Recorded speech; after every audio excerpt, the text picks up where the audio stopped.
நமக. முருகாசரணம். பிரம்மதேவன் தோன்றிய கதை. தெரிந்த புராணம் தெரியாத கதை. இந்து தர்ம புராணங்களின்படி முப்பெரும் கடவுள்களாக முறையே பிரம்மா, விஷ்ணு, சிவன் ஆகியோர் வணங்கப்படுகிறார்கள். இவர்களில் படைக்கும் தொழில் கொண்டவர் பிரம்மா, காக்கும் தொழில் கொண்டவர் விஷ்ணு, அழிக்கும் தொழில் கொண்டவர் சிவன் என இவர்களை போற்றி வணங்குகிறது வேதம். பிரம்ம வைவர்த்த புராணம், விஷ்ணு புராணம், சிவபுராணம், ஸ்ரீமத் பாகவதம் ஆகிய புராண நூல்களில் இந்த மூவரின் தோற்றமும் அவர்கள் தமக்குரிய பணிகளை ஏற்ற விவரமும் அவர்களின் பூரண மகிமையும் சித்தரிக்கப்பட்டிருக்கின்றன.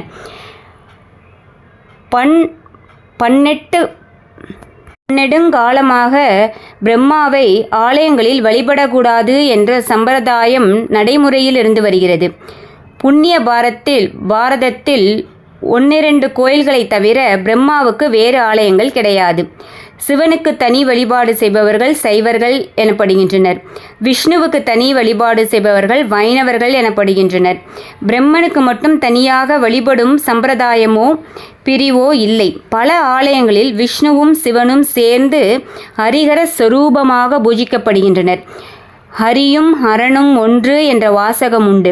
ஆனால் பிரம்மாவை தனியாகவோ அல்லது மூவருடன் சேர்த்தோ வழிபாடு செய்ய எந்த சம்பிரதாயத்திலும் விளக்கங்கள் இல்லை. முப்பெரும் கடவுள்களில் ஒருவராக பேசப்படும் இந்த பிரம்மா யார்? அவர் எங்கிருந்து தோன்றினார்? அவருக்கு ஏன் தனி வழிபாடு இல்லை? தேவி மகாமத்தியம் என்ற தேவி புராணத்தில் ஒரு சம்பவம் விளக்கப்படுகிறது.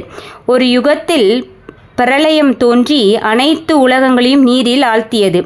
அதற்கு முன்பு தோற்றுவிக்கப்பட்ட எந்த ஜீவராசிகளும் தாவர விலங்குகளிலும் காணப்படவில்லை. பார்க்கும் இடமெல்லாம் தண்ணீர். அந்த பிரளய வெள்ளத்தில் ஒரு சிறு ஆளிலை மிதந்து வந்தது. அதன் மேல் பகவான் மகாவிஷ்ணுவுக்கு ஒரு குழந்தை வடிவில் மிதந்து கொண்டிருந்தார். நான் யார்? என்னை படைத்தவர் யார்? எதற்காக படைத்தார் என்ற சிந்தனையுடன் மகாவிஷ்ணு அனந்த நிஷ்டையில் ஆழ்ந்திருந்தார். அப்போது ஆதிபராசக்தி எனும் மூலசக்தி மகாதேவி என்ற பெயருடன் தோற்றமளித்தாள். சக்கரம், கதை, தாமரை ஆகிய சின்னங்கள் அவள் கரங்களில் ஒளிர்ந்தன. ஆதிபராசக்தியை சூழ்ந்து ரதி, பூதி, புத்தி, மதி, கிருதி, திருதி, சர்த்தா, மேதா, ஸ்வேதா, சிதா, தந்திரா ஆகிய 11 தேவியரும் காட்சி தந்தனர். அப்போது மகாதேவி அசரீரியாக அருள்வாக்கு தந்தாள். மகாவிஷ்ணுவே, படைத்தல், காத்தல், அழித்தல் ஆகிய 3 கர்மாக்களும் ஒவ்வொரு யுகத்திலும் பிரதிபலிக்கும். பிரளயம் தோன்றி அவற்றை அழிக்கும் போது காக்கும் கடவுளான நீ மட்டும் அழியாமல் நிற்பாய். ஆதிசக்தியின் அம்சமாக திகழும் நீ பிரளயத்துக்கும் ஊழி தீயுக்கும் அப்பாற்பட்டு நிலைத்திருப்பாய். சத்வ குணங்களின் பரிணாமமாக நீ திகழ்வாய். உனது நாபியிலிருந்து பிரம்மன் தோன்றுவான். அவன் ராஜோ குணங்களின் பிரதிநிதியாக இருந்து பிரளயத்தில் மறைந்த அனைத்தையும் சிருஷ்டி செய்வான். அவன் அழியாத பிரம்ம ஞானத்தின் மொத்த உருவமாக இருந்து மீண்டும் அண்ட சராசங்களை உருவாக்குவான். அவனது புருவ மத்தியில் ஒரு மாபெரும் சக்தி தோன்றும். அதன் வடிவம்தான் சிவன். அவன் தமோகுண வடிவமாக ருத்ர மூர்த்தியாக நின்று சம்ஹாரம் என்னும் அழிக்கும் தொழிலை ஏற்பான். இப்படி படைத்தல், காத்தல், அழித்தல் என்னும் முப்பெரும் கர்மாக்களையும் பிரம்மா, விஷ்ணு, சிவன் ஆகிய நீங்கள் மூவரும் செய்வீர்கள். உங்களின் இயக்க சக்தியாக நானும் என் அம்சமான தேவிகளும் செயலாற்றுவோம் என்று அருளினாள் தேவி. தேவி புராணத்தின் 7வது காண்டத்தில் பிரம்மன் தோன்றிய வரலாறு மேற்கண்டவாறு விளக்கப்படுகிறது. விஷ்ணுவின் நாபியிலிருந்து ஒரு தாமரை தண்டு வளர ஆரம்பித்தது. பிரளய வெள்ளத்தின் பரபரப்புகளை தாண்டி அது நீண்டு வளர்ந்தது. அதன் நுனியில் ஒரு பிரம்மாண்டமான தாமரை மலர் மலர்ந்தது. அதனுள்ளிருந்து பிரம்மதேவன் தோன்றினார். அப்போது அவருக்கு 5 முகங்கள் இருந்தன. அவற்றில் ஒரு முகம் பின்னர் சிவபெருமானால் அளிக்கப்பட்டது. அதனால் பிரம்மன் 4முகன் என்று அழைக்கப்பட்டார். அவருக்கு சதுரானன் என்ற பெயரும் உண்டு. தாம் தோன்றியதுமே ஸ்ரீ விஷ்ணுவை குறித்தும் அம்பிகையை குறித்தும் கடும் தவம் இயற்றத் தொடங்கினார் பிரம்மன். ஜகத்தம்பா எனப்படும் மகாதேவி மற்றும் மகாவிஷ்ணுவின் அனுகிரகத்தால் பிரம்மன் ஞானச் சுடராக மாறினார். சிருஷ்டி தொடங்கியது. முதலில் பூர்ண ஞானத்தின் பிரதிநிதிகளாக அத்திரி, இப்ருகு, குஸ்தர், வசிஷ்டர், கௌதமர், காசியப்பர், ஆங்கிலே ஆங்கிலேரசர் ஆகிய சப்த ரிஷிகள் தோன்றினர். அதன்பின் ஜீவராசிகளை உற்பத்தி செய்யும் பிரஜாதிபதிகள் தோன்றினர். அண்டங்கள் தோன்றின. ஜீவராசிகள் உருவாகின. புல், புழு, பூச்சி, கடல்வாழினங்கள், நிலவாழ் மிருகங்கள், மனிதன் என சிருஷ்டி தொடர்ந்தது. இது தேவி மகாமித்யத்தில் காணப்படும் பிரம்மனின் தோற்றம் பற்றிய புராணக் கதை. மனுஸ்மிருதி எனப்படும் சாஸ்திரத்தில் பிரம்மன் தோன்றிய வரலாறு வேறு விதமாக சித்தரிக்கப்பட்டுள்ளது. பிரளயத்தின் முடிவில் அண்டங்கள் விட பெரியதாக ஒரு முட்டை வடிவம் தோன்றியது. அது தங்கத்தை விட பிரகாசமாக ஜொலித்தது. 10,000 வைரங்கள் போல் அது மின்னியது. அண்ட சராசங்களை உருவாக்கும் அத்தனை சக்தியும் அதற்குரிய தவமும் ஞானமும் அந்த முட்டையில் அடங்கியிருந்தது.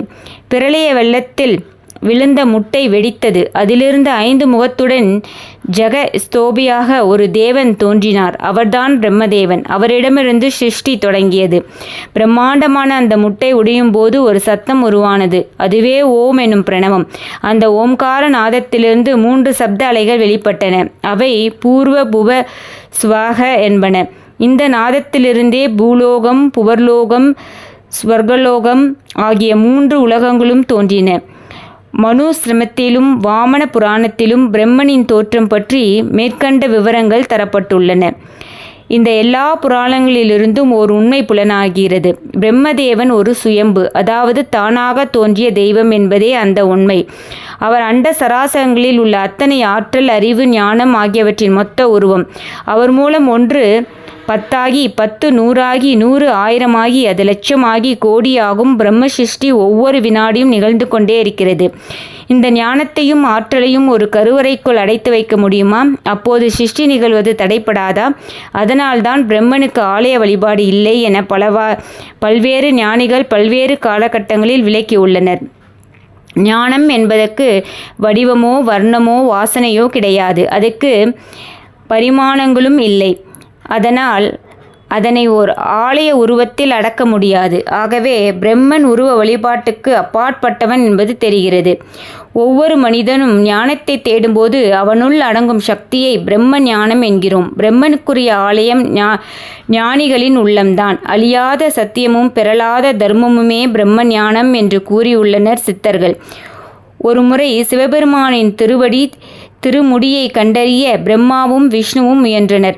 வராக வடிவில் பூமியில் ஆழச் சென்ற விஷ்ணு சிவபெருமானின் திருவடியை கண்டறிய முடியவில்லை என்பதை ஒப்புக்கொண்டு அவரை சரணடைந்தார். ஆனால் பிரம்மனோ திருமுடியை கண்டறிந்ததாக பொய் கூறினார். அப்போது சிவபெருமான் பிரம்மனுக்கு பூவுலகில் ஆலய வழிபாடு இருக்காது என சாபமிட்டார்.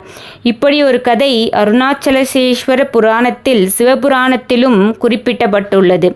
சிவபெருமான் பிரம்மனை சபித்தார் என்பதை அறிவுபூர்வமான கண்ணோட்டத்துடன் பார்த்தால் ஒரு தத்துவம் புரியும். பொய் வழியில் யாரும் சிவனை காண முடியாது. பொய் வழியால் சிவனை அறிந்ததாக கூறுபவர்கள் உலகாரோல் பாராட்டப்பட மாட்டார்கள் என்பதே இதன் ஆழ்ந்த கருத்து. யார் பிரம்மன், அவர் எப்படி தோன்றினார் என்பதை ஆராய்ந்து அறியும் போது ஒரு தெளிவு ஏற்படுகிறது. யார் பிரம்மன் என்பதை விட எது பிரம்மம் என்பதை கண்டறிவதே உயர்ந்த ஞானம். பிரம்மன் எப்படி தோன்றினார் என்பதை தெரிந்து கொள்ளும் போது ஞானம் எப்படி தோன்றுகின்றது, அதனை அடையும் வழி எது என்பதையும் தெரிந்து கொள்ள வேண்டியது அவசியமாகிறது. சத்தியமே ஆன்மீகம், தர்மமே தெய்வீகம். இதனை உணர்ந்தால் அவன் பிரம்ம ஞானி ஆகிறான். அவனை வழிபடுவதே பிரம்மதேவன் வழிபாடாகும். நன்றி.